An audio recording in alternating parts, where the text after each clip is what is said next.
And one thing that we are wondering is at the end of yesterday, we sent you out with a little bit of a task and are wondering, a lot of you dropped in that you were going to do the love map. So we're wondering, is there one thing that you learned about your spouse or rediscovered, some new discovery that you made as you were working through that process? And so if you're brave, go ahead and drop that in the chat for us. We love hearing from you. So just kind of to start off and to kick us off, what have you learned about each other? What's happened so far? And while you're doing that, I'm going to recap just kind of what we've gone through so far, because we're looking at 5 different stages of relationships, right? Mm-hmm. And probably every relationship's going to hit all of these stages at some point. We talk about this icy stage, and it can be a long stage, or it can just be a moment of that cold, that iciness. In Minnesota, we know that cold hurts. And same thing with that ice in relationships. That can hurt. We talked about that thawing phase where things are starting to just kind of heat up. There's that tipping point where there's that reconnection. You're coming back together. Then we're diving back into that, getting that spark back. And I think that's what everybody's talking about right now is, hey, these are some of our spark moments. My wife still loves sushi. Love it. My husband still doesn't want to travel. And those are great. Those are all love map things where you've got that mental image of just who your loved one is, likes, dislikes, friends, preferences. And that's so important. Yeah. So now today we're going to move past the icy a little bit and we're into that, that sparking relationship. Yeah. So I've got one more question. Get ready to type in the chat again. And this time I want you to think of just one of those connected moments, an engaged, warm, caring, connected moment when that spark was there, and see if you can sum it up in a word or two. How would you describe that spark?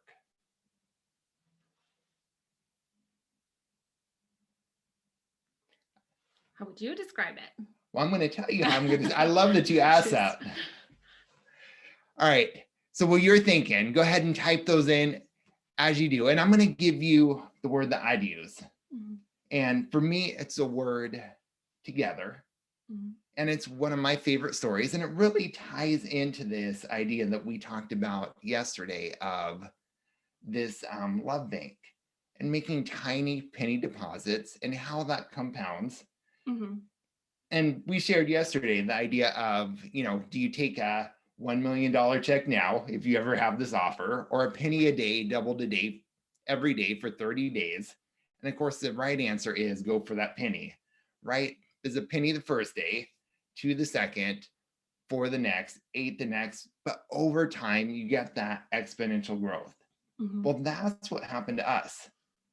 And I still remember our very first date, first time I met you, and we met through an online dating site.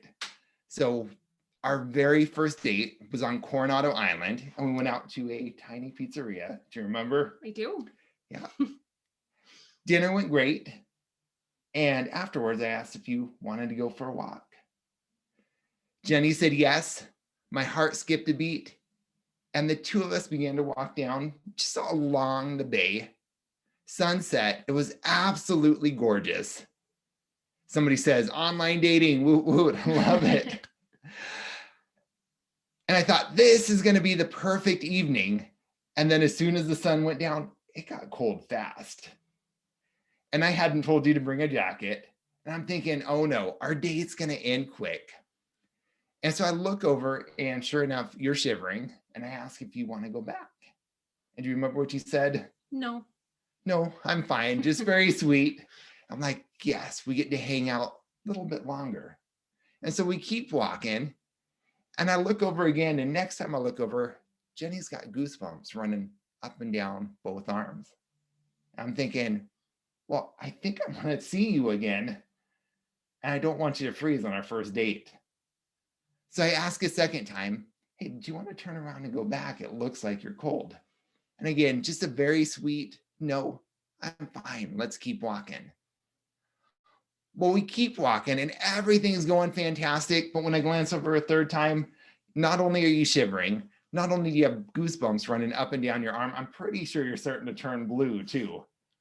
I'm thinking, okay, we've got to turn around. And so I asked a third time and it was a no, I'm fine. Let's keep going. And at the end of that date, I just remember thinking, wow, she wanted to be with me more than she wanted to not be cold. And that was that tiny penny deposit from our very first date. And I probably told that story, what, 30, 40, 50 times. You're like, Jed, I'm tired of hearing it. But every time I tell that story, I light up, I get excited. And it's kind of one of those things happened one time, one moment in time, but it's up here forever. Like I think about that moment a lot. Yeah. And when we talk to couples, what we hear a lot is that you have that story of that time where you felt bonded, you felt connected, you feel good, right? And that really is when that relationship is starting to spark. And often that happens during the dating relationship and pretty early on. I'm also kind of scrolling. I'm going to go back to this question. These affirming, one, comfortable, free, cherished, electric. I like that. Warmth, understood. So all of those feeling words of just that connection. Right. And really, really good words there. I love that. Well, and those are the moments, those are those penny deposits that years later you're going back to and you're thinking, oh yeah, that's it. The affirming, the eerily comfortable. I like that. That's a fun phrase. Cherished, electric, love those words. And those are the deposits that build up over and over. And so the key is not necessarily giant, big moments, but it's small things often. Because when we leave in the morning, sometimes it's a whirlwind with 4 kids getting everybody the bus, rush out the door. Last thing do is, hey, honey, I love you. Have a good day. Whenever I think of us and coming home, it's, oh yeah, Jenny loves me. Having a good day. Now, if the last words are harsh and tense, that replays too over and over again. So it really is about those tiny moments that just continue to play in our mind. And so you might think, well, it's a 1 penny deposit. Well, no, that statement, those words are making deposits over and over and over again. And go ahead. No, I just was going to say that. And that's really when we're talking about moving from those icy relationships into those sparking relationships, it's really recalling what that feeling was, kind of allowing that feeling to build, and then knowing what was it that caused that feeling to build and replicating it, right? So whatever was causing you to feel connected, when you think back to those moments of times that you have felt good, felt connected, felt warmth, felt electric, felt affirmed, what was happening in that moment, what kind of a deposit was being made, and replicate that several times, right? To do it again and again and again and make those deposits, is to bring those feelings back into that relationship. As a kind of key verse with it, I put down Galatians 6:9, and it really is about doing the same things over and over and over again. So Galatians 6:9 says this: let us not become weary in doing good, for at the proper time we'll reap a harvest if we do not give up. And so just thinking about getting that spark back, it's the small things often, over and over and over and over again. So I love this quote. I never know how to say the name though, so you have to say the name. Yeah, so his last name is McLaughlin, and it sounds like a French name, right? Is it? Yeah.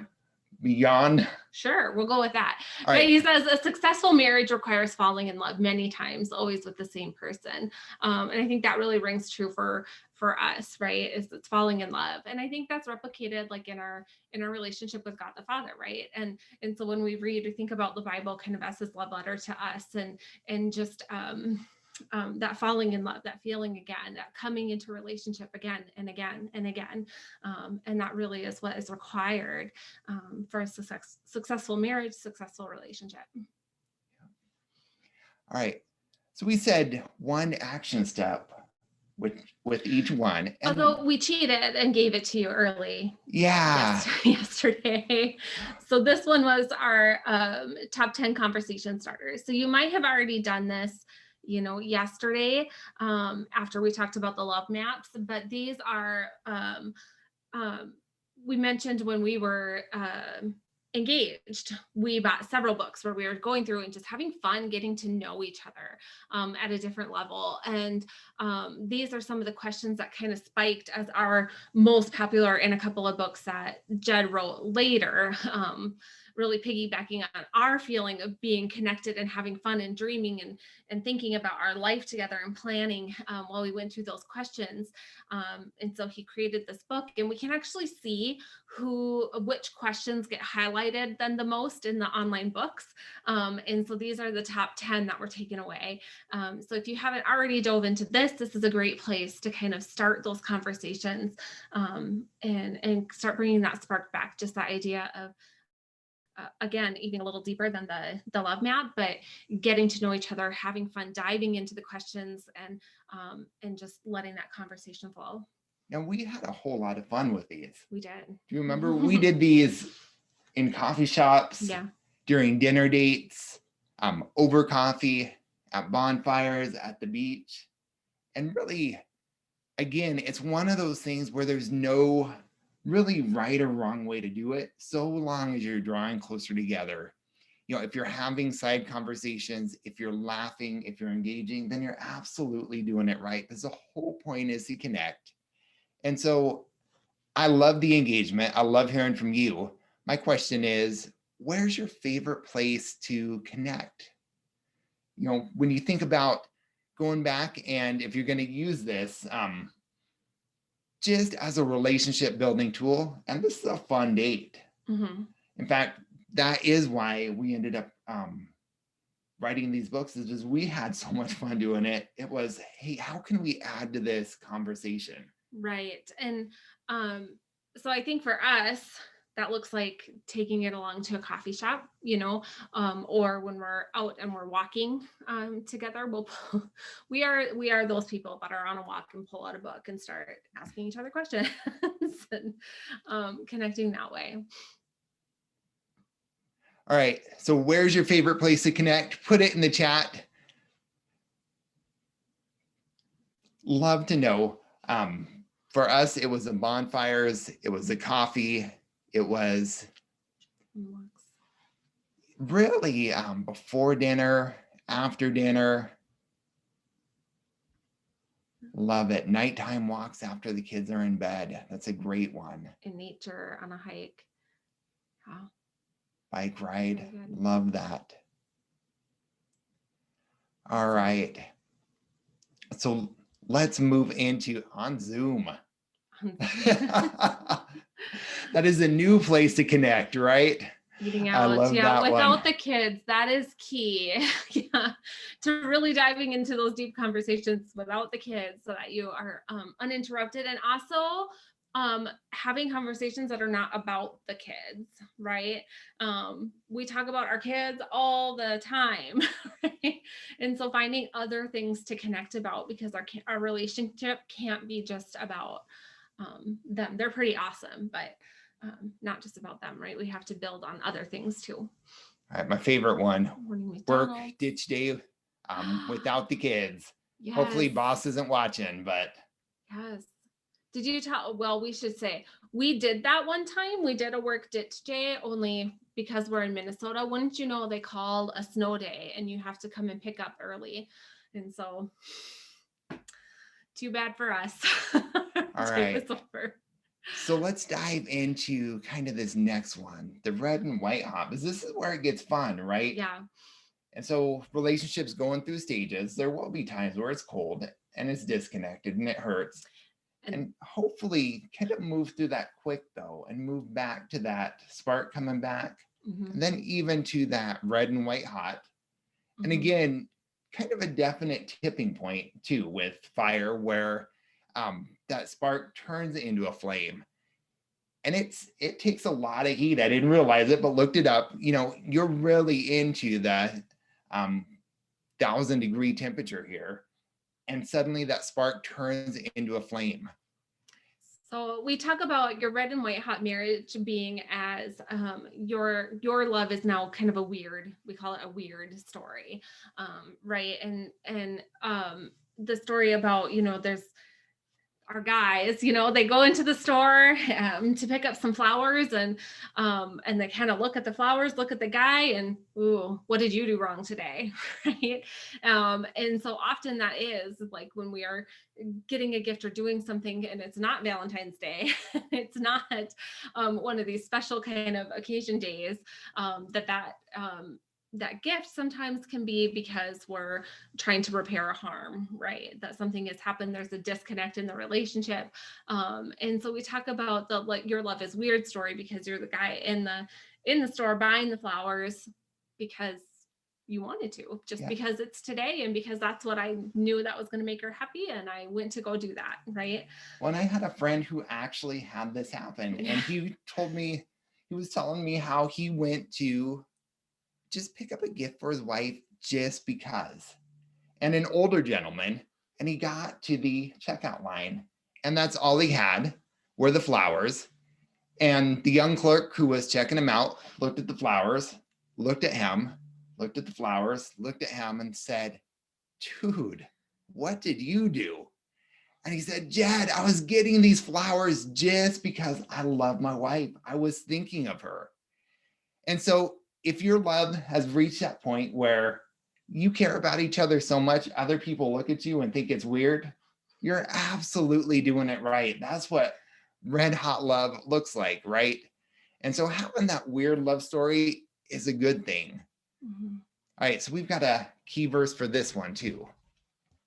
Yeah, here we are looking at Mark 10, verse 8. Do you have it open? If you want to open, we're at Mark 10, verse 8. Yeah.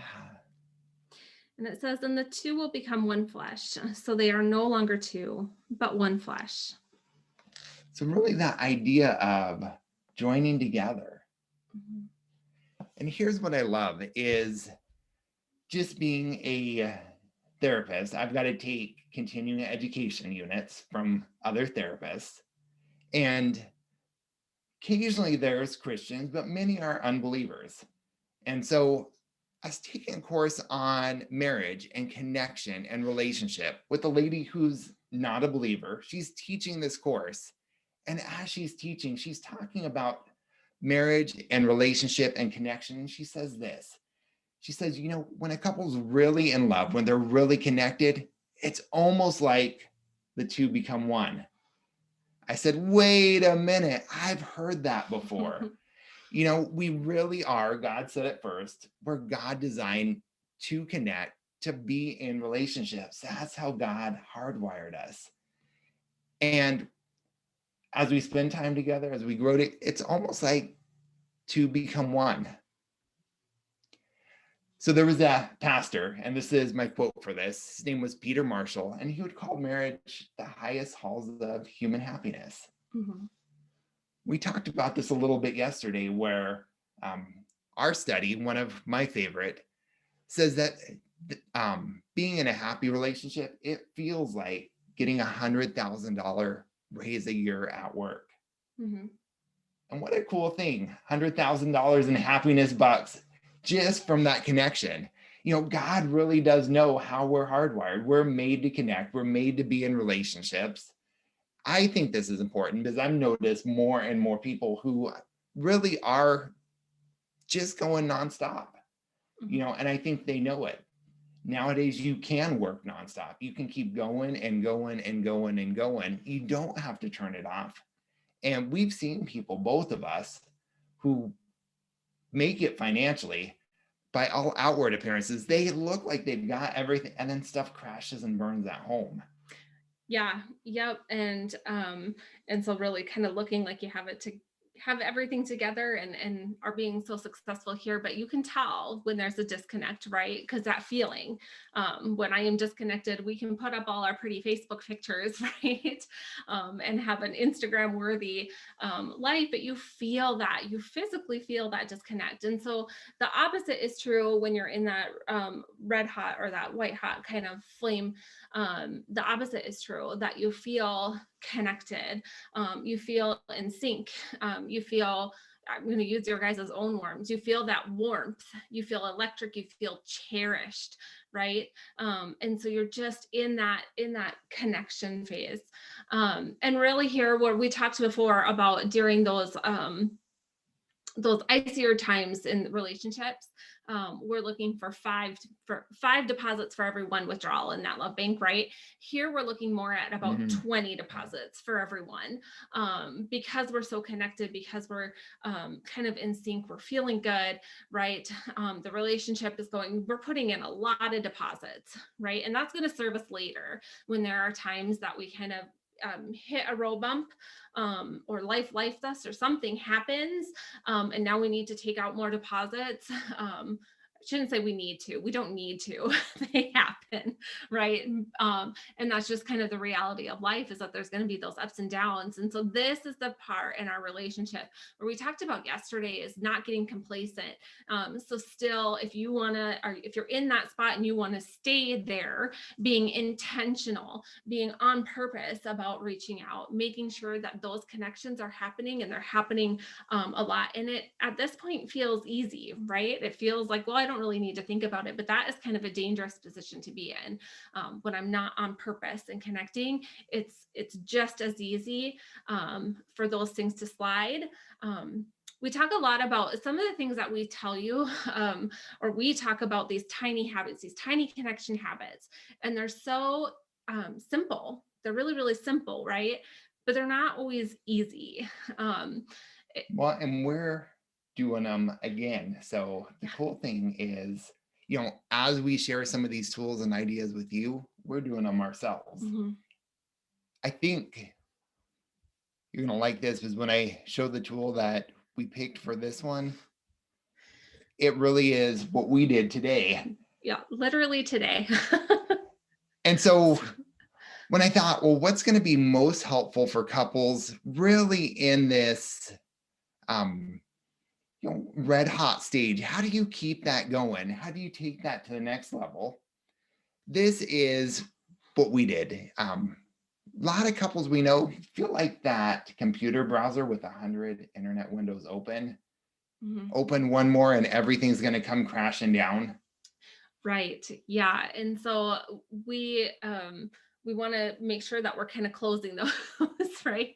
We're closing those tabs, we're staying focused. We talked yesterday about when you're focused on one thing, when you're intentional and on purpose, and you're focused and driven on that one thing, you're 80% more likely to achieve it than if you were, focused on two, if your attention is split between two different things. So in our closing loops challenge, this is really the time where you are thriving, you are connected, you are feeling good. This is the time to close loops. And what we mean by that is really ending projects, right? And so the reality is we are busy. We are busy people, everyone. And when we are in moments in our relationship where we're feeling disconnect because of that pain, and because of the way our body responds to that disconnect, we are often less productive, right? We talked about that in our research as far as business people, knowing that when they're having conflict at home, when there's trouble at home in their relationship, in their marriage, that we know that they are less productive at work. And we can put a dollar amount to that, how much it's going to cost the company for that person to be struggling in their relationship at home. And the opposite is true when you're thriving in those relationships, that you are you really have that kind of fire burning, right? And we see a incredible increase in productivity. And so this is a great opportunity to take advantage and start finishing projects. So let's talk about how this challenge works, because it really is kind of a to-do list. If you're looking at it and you're like, wait a minute, that's a to-do, it is. And the whole idea is this, when there's a gazillion projects going, I can sit down with you for dinner and we're physically together, but my brain's here and here and here and here. And so the whole thing is closing the loops, ending the project so that you and I are free to connect. And Yeah. there's two words that I love, and I think we love. One is connectication, which is this idea of communication and connection. So really any type of doing life together, that's just bringing you joy. Connectication to me is doing life side by side. It's playing games. It's going on walks. It's eating out without the kids. It's having that work ditch day. It's going on those mini vacations and laughing together. So us guys, we love connectication, that side by side, but it's even more fun when you're mentally there, when you're mentally engaged and focused. Yeah, and we mentioned that this kind of played out for us today, and it did because we had gotten kind of overwhelmed and it had exploded in projects all over our house. And so we quite literally used our closing loops challenge ourselves, and just started because as we were attempting to kind of connect and spend some time together this morning, I was very literally looking around and wandering away in the middle of conversations to put things away and do. Hopefully I'm not the only like multitasking mom out there, right?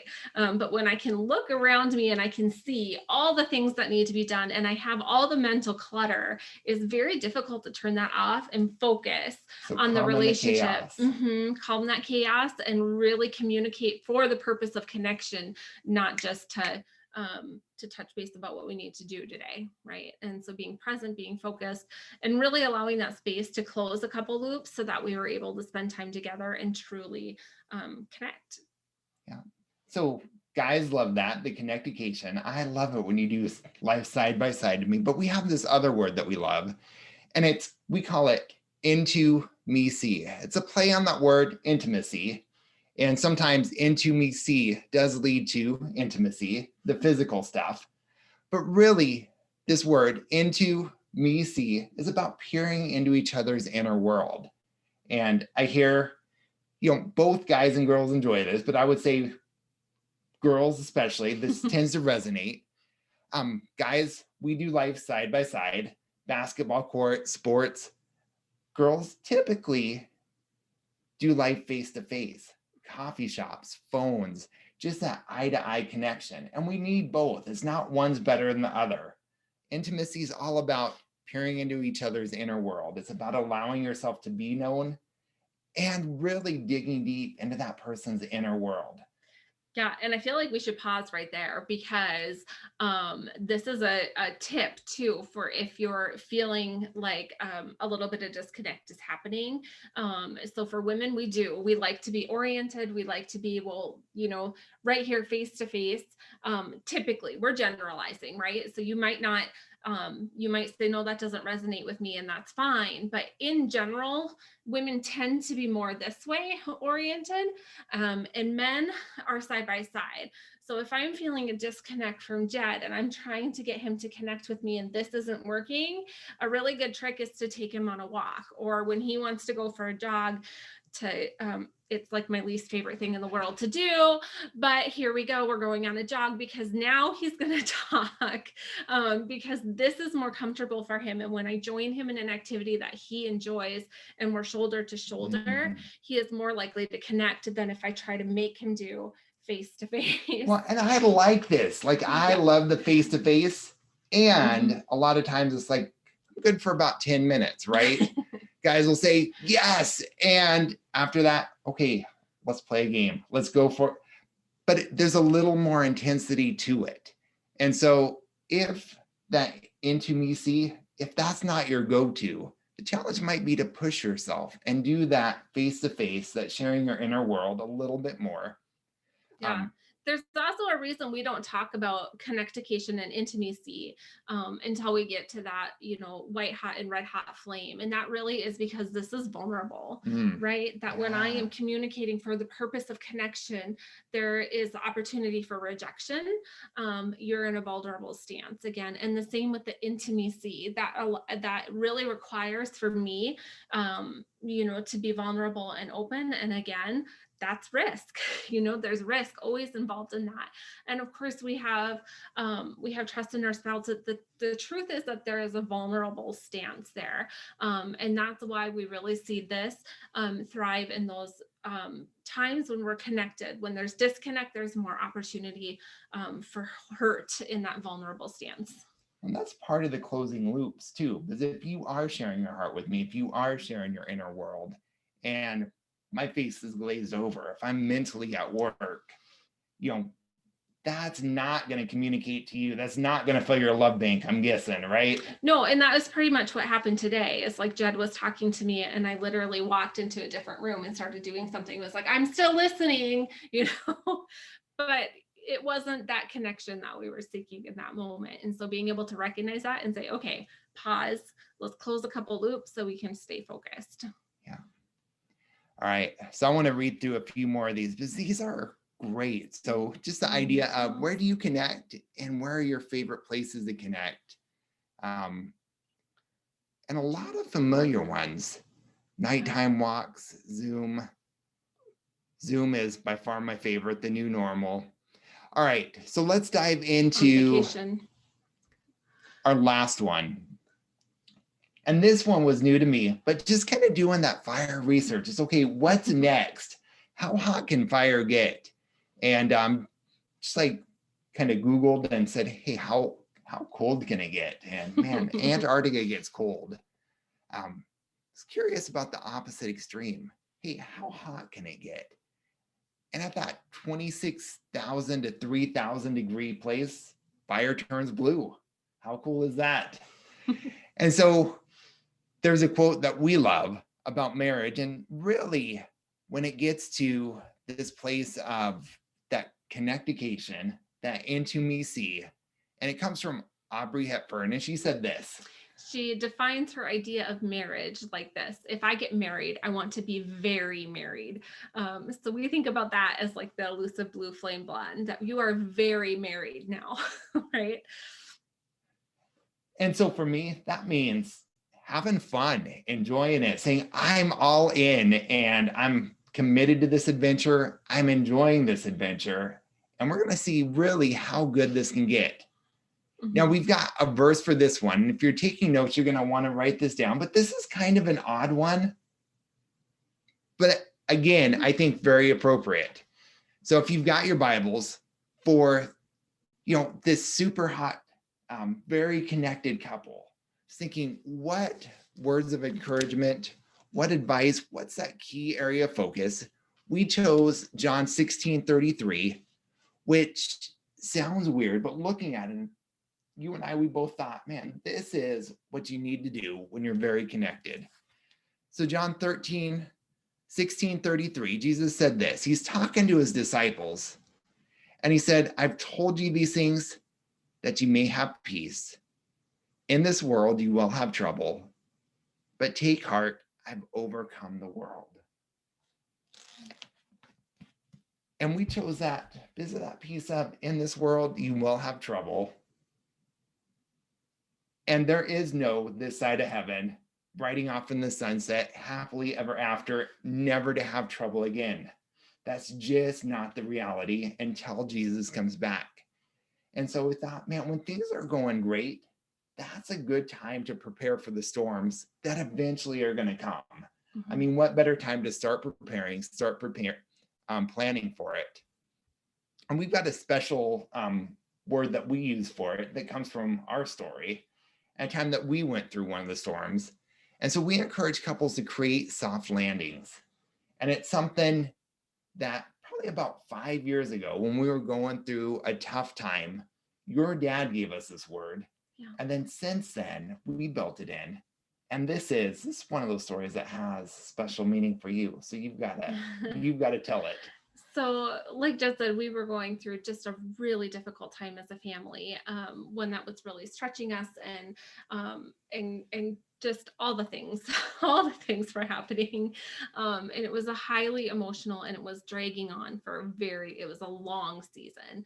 And Well, we and were just to pause actually, there for a minute, because we were a part of just an amazing home group in a church mm, at this time. And there was one night where you and I, we were on the way and we're just like, there's no way we're going to be able to even make it through the night.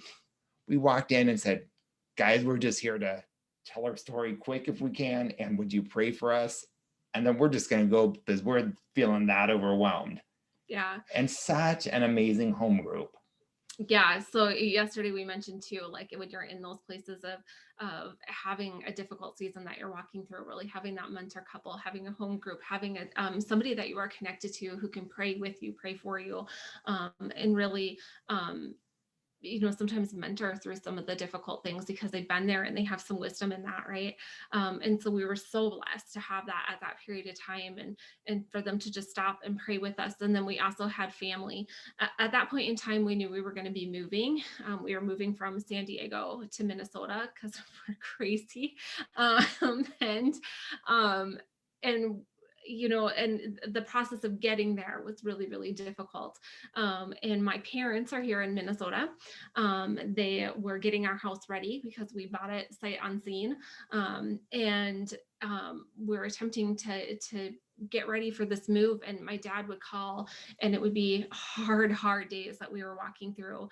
And that feeling of being disconnected from the people who were helping us. And he See, I'm going to cry again. I cry every time I say it. He would call on those hard days and just encourage us and pray with us and say, you can do anything. You can do these hard things for a short time. We've got a soft place for you to land. And they were preparing this place for us to come. We had a soft place to land. And so you can go through these seasons that are hard, and knowing that I have people that are going to support me. I have a God who loves me, who's preparing a place for us, right?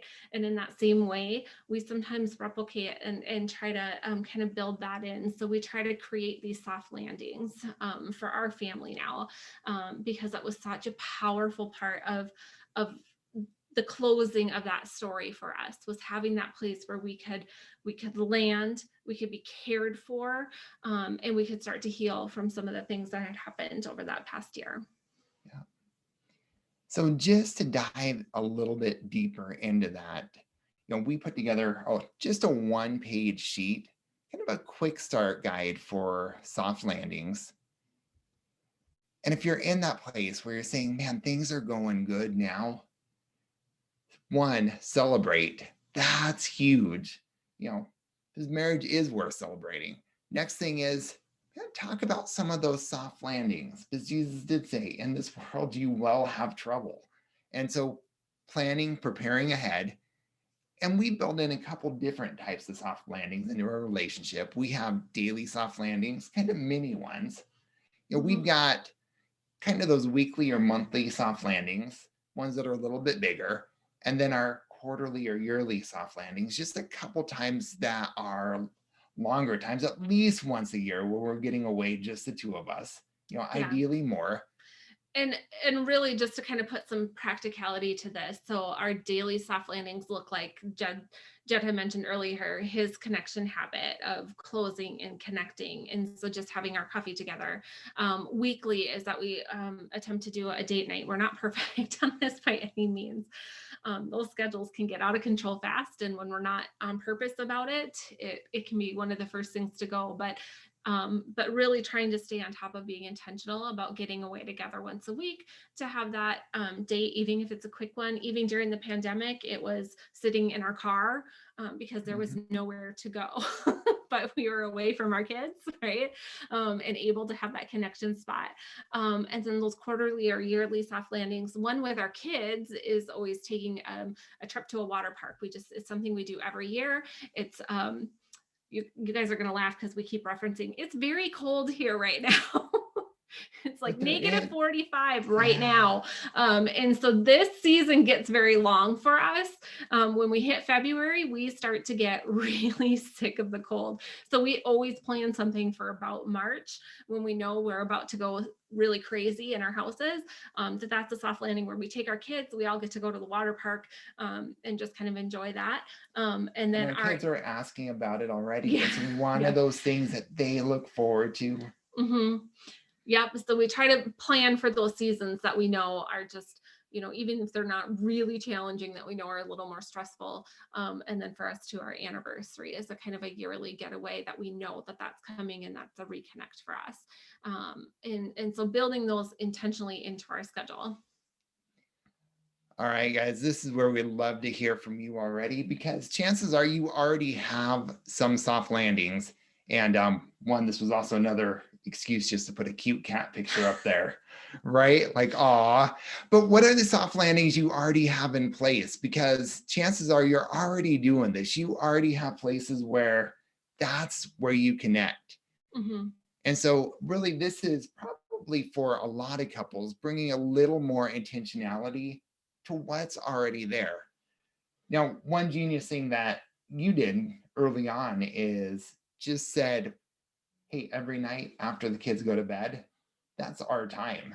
And that's another soft landing that we built in to just kind of during the day, where end of the day, we end it together doing something. Yeah, we made an exception for yesterday and today, but typically that's a no work time. After the kids go to bed, that is time for us to we're not closing loops, we're not, working. That is connection. We're going to play a game, we're together, we're going to relax together, something like that. And when the kids were small, really small, sometimes it was bad as it sounds for a therapist and social workers to say, it was crashing on the couch, vegging out, relaxing, and just saying, we can't even move right now because we're that tired. So and when you've got young kids, sometimes that's a soft landing is that's okay. really, we can't do much more than sit together. So Mhm. what are your soft landings? Put them in the chat. Where's your favorite place to land? Do you have a daily one? Do you have a weekly one? We have quarterly family state of the unions. I love that. Yeah, I love that. absolutely. All right, guys. And while you're doing that, one more question for you. What's going to be your next step? So kind of thinking about different stages and where you're at. Hopefully you can pinpoint it and say, yeah, we're in that sparking stage, or we're in that red hot stage, or maybe it is, we're in that just kind of icy cold stage right now. And the whole thing is, what's the next step? You don't have to go from icy cold to blue hot. What if you can just move up to that next stage, be a little bit more connected? All right, so while you're thinking about your next step, go ahead and write that in. Let's read some of these. Yeah, so the quarterly state of the union, I love that. Weekday lunch, weekend milk tea, nighttime drinks, taking walks, hanging out with friends. That absolutely counts. Hanging out with friends absolutely counts. Long Saturday bike rides, us time after the kids are sleeping. Really Love good. that. Yep. Yeah, so it really is doing what you're already doing and doing more of it, right? Doing it with intentionality, doing it on purpose, and then doing more of it. Well, I think for us, it is key having even some of those bigger ones built in and intentionally built in, because if we don't schedule it, it won't get done. Mm-hmm. And it is so important. And then those stressful times do come, and just knowing, okay, we can make it to the other side of this. Then we've got that soft place to land. Then we reconnect. And that's huge. Good. Yeah, Good. daily All catch right. up at the end of the workday. I'm looking at the time and thinking, want to give you guys enough time for any questions. So I think can wrap it up here. Yeah. Absolutely. All right. Can I pray for us? And then let's dive into questions. Father, thank you just for tonight and for all of the amazing couples that came here. Father, thank you that you created us for relationship. Thank you for the gift of family, gift of marriage. Father, would you be with us? Help us to hold this sacred. Help us to draw closer to one another, draw closer to you. Father, would you bless our marriages and the rest of our night together? We love you. Amen.